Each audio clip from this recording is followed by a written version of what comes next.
When you look at Alaloth's Steam page, the first words you read are, "Baldur's Gate and Dark Souls had a baby," and I would not really agree with that description. And though I see where it's coming from, having the first sentence to sell your game be based on name-dropping other games that you weren't involved in making doesn't inspire confidence. But despite that rough first impression, the rest of the page intrigued me immediately. The screenshots are beautiful, with awe-inspiring backgrounds and a huge world map that I must admit did kind of remind me of Baldur's Gate 1 and 2. And the gameplay videos look to have punchy hack-and-slash combat, complete with parries and dodge rolls, which, again, I must admit, did remind me of Dark Souls. Eventually my interest got the better of me, and I bought it. Alaloth is an impressive outing for an indie studio whose other games before this were a lot smaller in scale. The game mostly has great ideas with good execution, and even the things that fall flat, I can't really be angry at because it feels like they had genuine effort put into them, with the exception of one thing I'll mention later. But the game, overall, is certainly more than the soulless comparison to other games its description would have you believe. It is a unique mix that isn't exactly like anything else, but you have to dig a little bit past its initial appearances to see that. The setting of Alaloth is fairly generic, but that's all that it needs to be. A simple, easy-to-understand palette for us to paint with blood as we venture across the huge world. There's an evil god named Alaloth who defeated the other gods before being imprisoned. He's now regaining his power while his loyal cultists and minions tear apart the four kingdoms of humans, elves, dwarves, and orcs. The game also isn't afraid to wear its inspiration on its sleeve, obviously, down to the elves of this world preparing ships to leave the shores of the continent for a new one. But there is still some uniqueness present even in that example. Those elven ships are called funeral ships, and many elves make them themselves, sized for just one or a few people, and then sail off to an unknown continent in what many people just call certain death. The player, when starting the game, is given a handful of options to make their character. Which of the four races and what noble house they belong to, which of the three alignments of good, neutral, and evil, and which deity they worship. These choices affect the game in subtle ways. The one I noticed most was my choice of race, and as an elf, my character often had barks of dialogue about remembering historical events and figures, some in the long past. But sometimes the choices do feel very superficial, especially for the alignments and noble houses. The houses have some really cool setup and flavoring, complete with lore descriptions, unique banners, and locations. I had a concept going into the game that I would be an elven rogue who would do whatever was necessary to save the world. So during character creation I went for an elf with a neutral alignment who's a part of the Nearthinial clan, a noble house that functions as a secret defender of the Elven Republic, who sometimes do shadowy missions outside of its borders. I also chose dual daggers as my starting weapon, and my deity's Tutum, goddess of beauty, both for the gameplay benefit of increased chances done my enemies, and also because I thought it would be fitting for the role of a secret agent to sometimes have to use his good looks and seduction to get the mission done. But I never got my clan or deity choice commented on, not once. Even when I visited the greater noble house that mine was connected to and met their own hero with the same family crest and surname as me, he didn't comment on us being part of the same clan at all, instead alluding to his own shadowy secrets and connections like I didn't know what was going on. It was very disappointing. The alignment choice as well seemed to only influence one thing. There are 12 companions you can recruit, but you can only have 4 in a single playthrough. The way those 4 are determined is by your alignment. 4 good companions, 4 neutral, and 4 evil. I get the idea behind this, but I wasn't a fan, because it feels very arbitrarily put into place, especially when there aren't that many quests that you get to make decisions on. I guess the companions can just smell your alignment? I would like this companion alignment limitation more if alignment was actually connected to choices and actions that I took. If my character was known for killing innocents to get the job done, it would make sense why a virtuous paladin wouldn't follow me, but those choices just aren't present. You start the game in your stronghold. Each race has their own unique one, and the Elven Manor is absolutely gorgeous. The stronghold offers good utility, especially in having a free bed to sleep in, since resting in the game fully heals you. We can also purchase upgrades and new members of the stronghold as we continue the game, from tax collectors to blacksmiths. We leave our comfy home after receiving summons to the Elven capital, Lotharis, and meet High Chancellor Filvendor of the Elven Republic. We are told that we have been chosen as the Republic's champion, and are to travel the 4 kingdoms, weakening Alaloth's power by killing monsters, demons, bandits, and cultists, while also building relationships back up with the other kingdoms and noble houses. We also need to collect special shards to get into Alaloth's prison and finish him once and for all. Once this conversation is done, we're thrown to the Sandbox. If you've seen my channel before, you know that I love breaking down complex stories, but I can also like minimal ones, and this game is not one that needs anything complex. It's ultimately a fantasy hero sandbox, and though it has a main story, it is mostly focused on giving you the freedom to go where you wish and tackle the kingdoms and quests in whatever order you want. There are over 1,000 side quests in this game, and they are where the majority of playtime is spent, though smartly they often lead you to areas and dungeons that will progress the main quest and make you a globetrotter. To invoke the game's own tendency to use comparisons to other games, this overworld reminds me a lot of Mountain Blades, with independent parties moving across the map, from guards in nearby towns to roaming monsters and bandits. You too move through this world and have to be careful to not be ambushed, especially at the start of the game because combat is highly lethal, and your first encounter or dungeon is almost assured to kill you. Health and stamina must be conserved to win, and later on better equipment needs to be had. When you do die, a few days pass, your equipment loses durability, and any artifacts you've had are stranded in the dungeon until you can reclaim them. Any loot you had got in the dungeon is forfeit. When you decide to take on a dungeon, you can't leave it or access your inventory until you've beaten it, meaning the items that you slotted, such as your potions and weapons, are all that you have until you win or die. Though occasionally in a dungeon you can pick up an extra item in the environment like herbs or potions and use them for small bursts of stamina and health recovery, but these are few and far between. There is an option I failed to mention when talking about the character creation, which is the option to either do a single player campaign, which is what I personally opted for, or a competitive one. What this does is place 3 other competing champions into the world, who can claim dungeons, conquer land, beat quests, and do everything that you can. I find this really interesting and an awesome idea, but I must admit, for me, I don't like time limits in video games, and this is essentially a time limit on crack. It does make for a very unique way to play a game though, having to compete with essentially other main player characters, and I do plan to use this game mode on a second playthrough when I'm less worried about missing content. There are a lot of save slots to play different characters, but each character only has one save for them, and that save is updated automatically all the time, so losing in the game is permanent. Like with the dice game, which, while I won some money from, I also once lost basically all of it.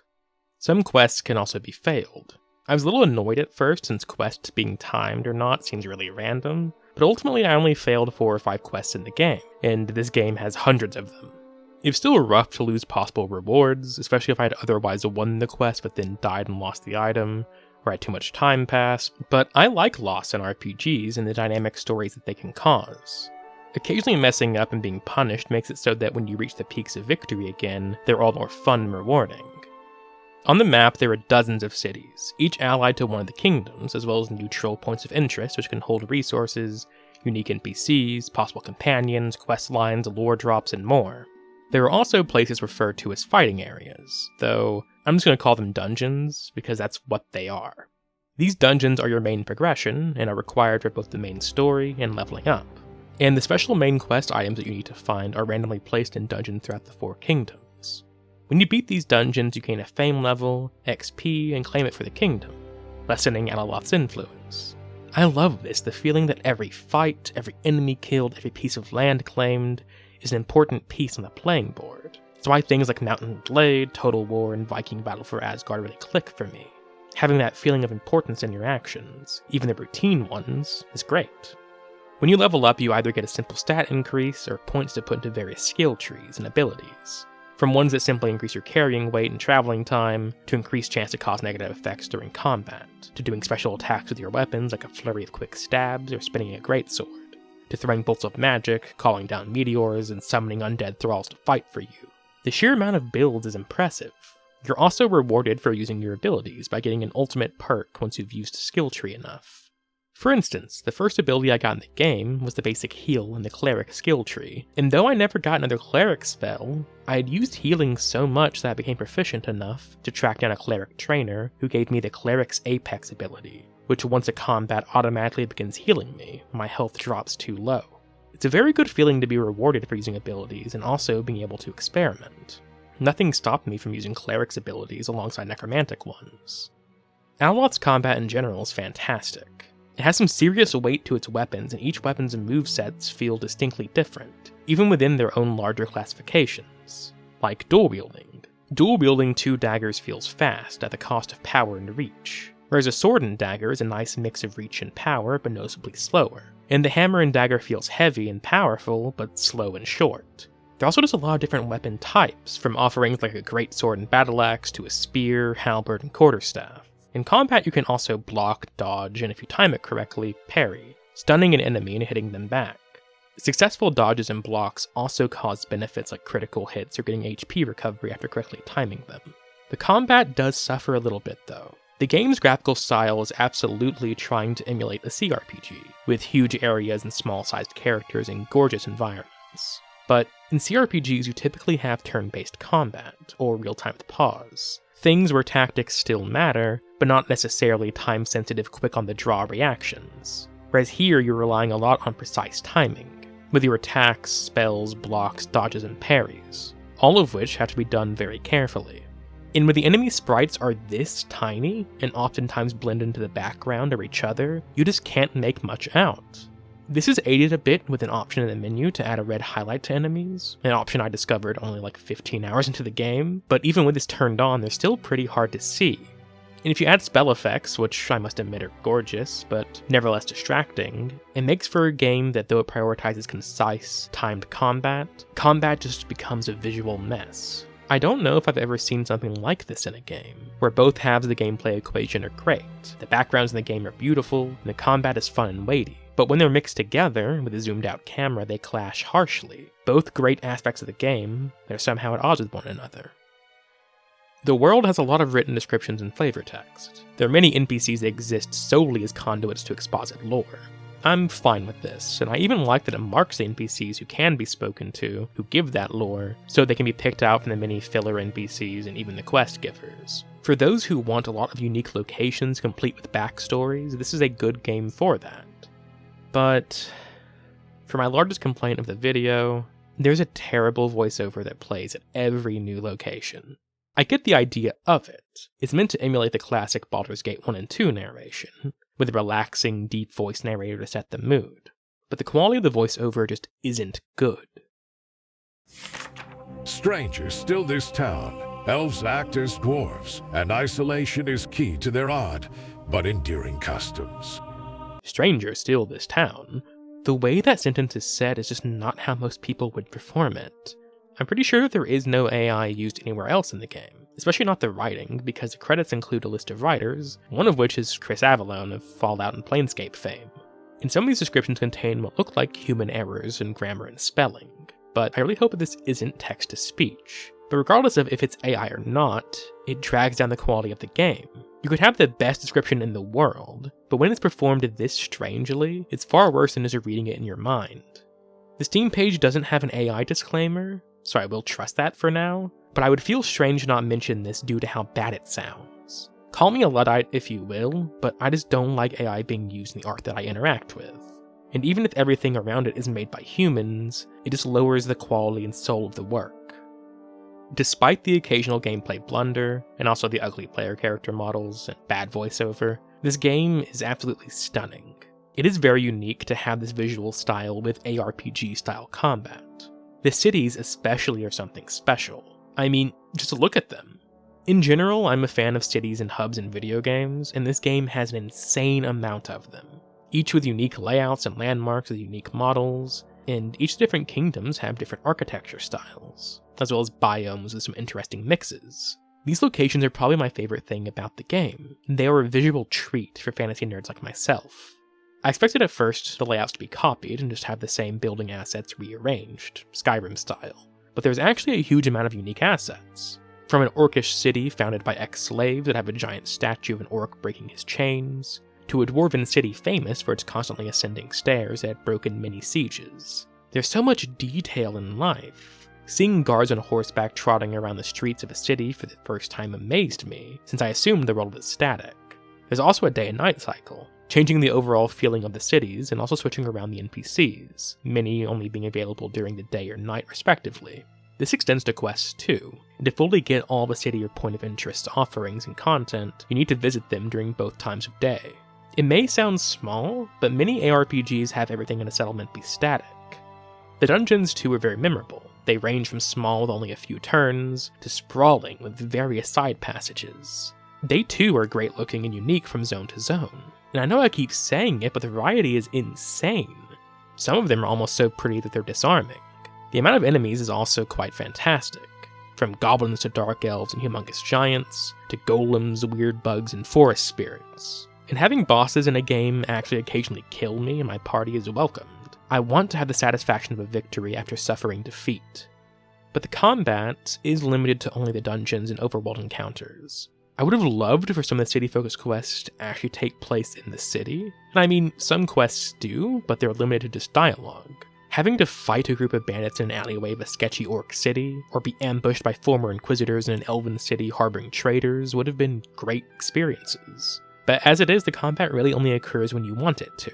The random encounters on the map help with this, but the random encounters bring you to the same regional map every time. If you're in one part of the Elven Kingdom, the battle will always look the same. Companions are the final piece of the gameplay puzzle that really helps complete it. They're really useful, and they felt, to me, fairly intelligent in combat. Having tanks able to focus down a large enemy, or a magic companion kiting enemies by casting a spell from further away is great. The first time I returned to a dungeon with a companion and saw how much it helped was a very satisfying experience. And similarly, the first big boss fight of the game, I got absolutely destroyed with just a single companion. So, after I died, I explored around and found a second one, and then returned. The fight was still hard and they fell many times, but the fight was a lot more doable. Companions also unlock the ability to play the game co-op, so your friends can join you in combat encounters as one of your companions. The companions story-wise are a little hit or miss, but overall have some interesting flavoring. The alignment stuff I mentioned earlier really kind of takes away any agency of learning who they are, because it is usually just, I'm good, I'm evil, and for the neutral companions, usually a redemption story of some kind. My first companion I got was the elf Lorien, and his backstory was pretty interesting. The elves had a schism after Alaloth was imprisoned, that led to an inquisition being made who targeted anyone who helped the Dark Lord. But this evolved into something far more nefarious, with the Inquisition deciding to kill anyone who was strange or an outcast, including druids who were at one point common and respected by the elves. Lorien was a member of this Inquisition. Initially having been a part of them, he left once his sister was targeted, saving her and losing his comrades' approval. He left them and, greatly depressed, wished to make his own funeral ship, but found that the tree he tried to cut to make it kept regrowing. Finding druids kept reviving the tree, they offered him shelter. With them, he found some kinship, but still felt the call to sail and leave the world behind, but was told by them he had a reason to remain here. So Lorien as an inquisitor who reformed himself is a great idea for a neutral companion. You get companion quests right away, which I would prefer if they waited a little bit, frankly, but still it's nice to have unique quests for them. For his, he's contacted by one of his old Inquisitor friends, and baited to kill an old Inquisition construct. And then his old friend tries to kill him. Anyways, he says after this that he's decided he must find the old Inquisitor founder, Cain, and kill him, because without that part of his life finished, he can't move on. Cain is a companion too for evil characters, and I'd found him actually pretty early in the game. He stays at a point of interest not far from the capital city, meditating alone, and so I brought Lorien to him. Lorien spawned on the map with me, and said his usual bark of dialogue blaming Cain, and I walked 60 feet over to Cain, and there was nothing. Lorien stood a stone's throw away from his target of vengeance, and I could do nothing. And I thought I would be rewarded for a scene, since I knew where the character was, but no. The dwarf companion I got had a similar issue. He asked me to go to his old home's ruin and kill a monster, but when I got there I couldn't enter. The game just said one day my path will lead me here, which is funny since I had a quest marker literally leading me there. I thought the game was bugged, but turns out I had to wait another 10 hours of gameplay, gain enough reputation of the Dwarven Kingdom to be sent there again to kill the same monster. You may think this meant that I was given a key or something to enter that, but no, there was nothing stopping me from going in. Especially since my companion kept telling me he'd leave unless I went there. It was very frustrating. Despite this occasional lack of reactivity, the game has a lot of moments that reward you for your effort. It helps make the world feel ever-changing. The Dwarven quest I just mentioned is one of them, since before when I entered the throne room I was told to not even approach the throne. So becoming trusted enough by the outsider-hating dwarves after hours of questing to get to the king and meet him is great. You even get letters that send you unique rewards. Exploring the Elven Kingdom, you see these griffin platforms and also have snippets of dialogue talking about the fact that only the most trusted of the elves can fly the griffins. So to get that invitation to go to the Griffin Knights, being told I can fly the griffins now across the kingdom, was very satisfying. But there are even simple material rewards. The Dwarven King rewarding me with a high-tier mount that makes traveling the mountains easier, or suits of armor and weapons, or even returning to my stronghold to find that an order of dragon slayers had taken notice of me and sent a representative to invite me to their order on the other side of the map. I think Alaloth, even with the flaws I've listed, is an impressive indie outing. The world is massive, the graphics are beautiful, and there are enough systems to keep you entertained with a lot going on. If you want a humongous world to lose yourself in with fun hack-and-slash combat, and a ridiculous amount of side quests, unique jaw-dropping locations, and more, this is a really good option. And if you want something especially unique, the competitive mode will offer you that. There are some rough edges, a bad voiceover, sometimes obtuse systems, but I think that the good in the game is greater than the bad. Thank you all for watching. The response on my last video was amazing, and I'm very thankful for it and all the new people around. Also, I've got my first paid patron, and I'm very thankful for that. So a huge shout out to Fred Greisen on the Kindred-centric tier. This and all the other support I received means a lot to me, since I do these videos largely to hear what other people think, and ultimately of course with the hope that they like what I'm doing. So again, thank you Fred Greisen and everyone else. If you liked the video, consider subscribing and liking, and maybe Patreon if you're feeling very generous. Now that I have someone on there, I'll be uploading some more extras. This has been your Resident Eccentric, and I will see you again. Farewell.